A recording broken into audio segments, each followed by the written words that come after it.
A lot of people, here's where people blow it. A lot of people at that moment, when they say, hey, tell us about yourself, would immediately wax poetic and say, well, I'm the, and start really telling about themselves.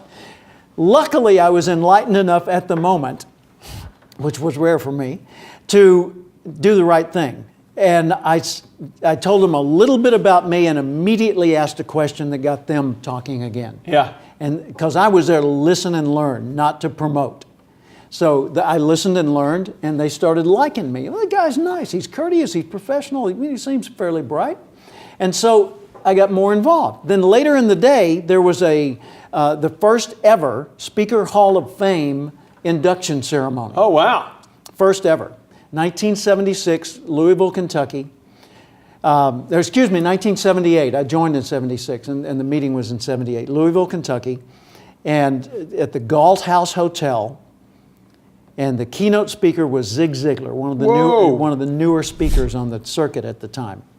And he blew him away, of course. Well, I couldn't afford the $40 for the luncheon because it was an extra enrollment. So I went across the street to a street vendor and bought a hot dog and came back and stood in the hallway outside and listened through the door.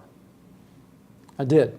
And I listened as all these people were doing what they were doing, and they were inducting these people. And I remember a man named Nick Carter from Nightingale Conant Corporation was accepting the award on behalf of Earl Nightingale, my #1 major hero, who was not at the meeting physically. And it was just such a big moment. But over time, I got to know all these people. I got to hang out with them. They've been in my home. I've been in their home. We've co-authored works in some cases. We've served on committees together. We've gone to dinner and told stories. So my favorite author, everyone knows, is Napoleon Hill. Yeah. And then you're like, and the 17 Success Principles. You're in the audio. I'm in the audio in a dialogue with the grandson of Napoleon Hill. How do you do that? How do you go from showing up at this thing in 1976 to being on the CD? What's the jump? Well, first off, you got to be intentional about your career. Okay. That means that you've got to think about it and intend to do something and actually take the steps to make it happen. That's why we've got this list. That's the whole point of this list, is to give you a way to control the elements in your own life and career that get you qualified to be in those kind of places. Because I was absolutely not worthy when I first started hanging out with these people. Yeah. And they accepted me because I was at least humble enough to be grateful and gracious and not try and draw the spotlight to me. Hey, let me tell you about me. Well, I've talked about me enough. What do you think about me? No, I didn't do that. I focused on them and on the ideas they were discussing. And over time, more and more opportunities unfolded. I remember the day that I met Og Mandino, the author of The Greatest Salesman in the World, among other books. Awesome.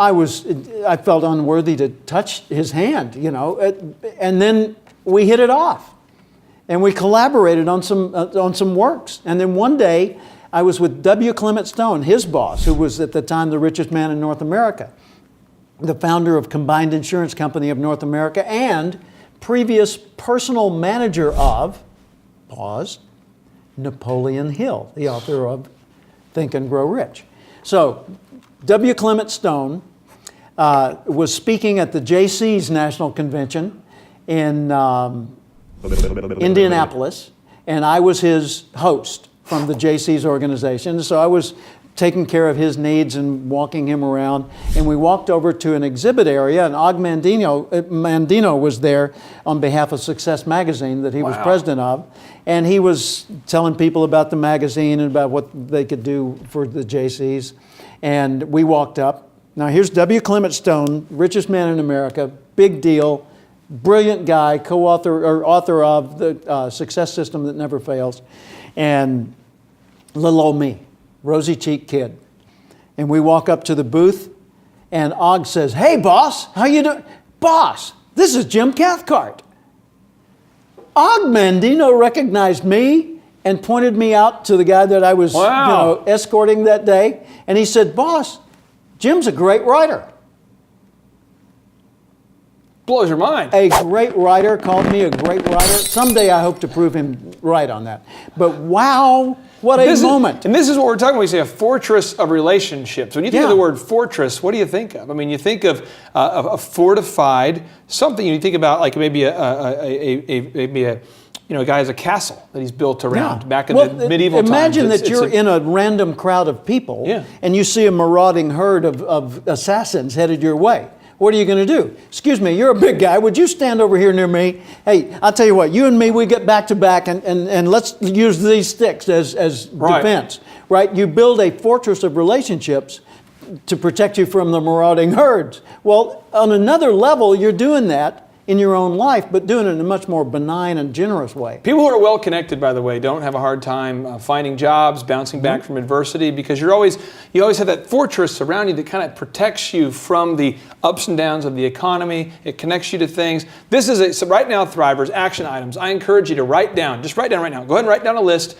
of I know it's challenging, but let's do it. Think about 25 people that if you knew that person, it would change your life. Ask yourself, who are 25 people that if I knew, and it could be as crazy and big as you want.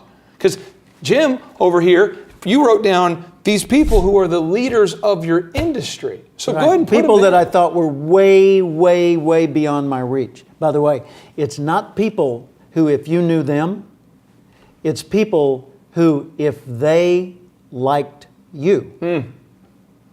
So it's not about knowing them. It's about them knowing you and liking the fact that they do. So make a list of 25 people that if they liked you, it could change your life. And I just want to encourage you, if you look, we won't dive into it too deep, but I want to make sure you know this. If you look deep into the life of, like, let's say Bill Belichick, coach of the Patriots, how he went from being a guy who never played high school or college football to being a coach in the NFL, very intentional plan he had. Oh, yeah. If you think about any leader, how did President Obama get to where he got to? Very intentional plan. You have to be very intentional about those relationships, and I know you can do it. Don't feel like you're disqualified from success. You can absolutely do this.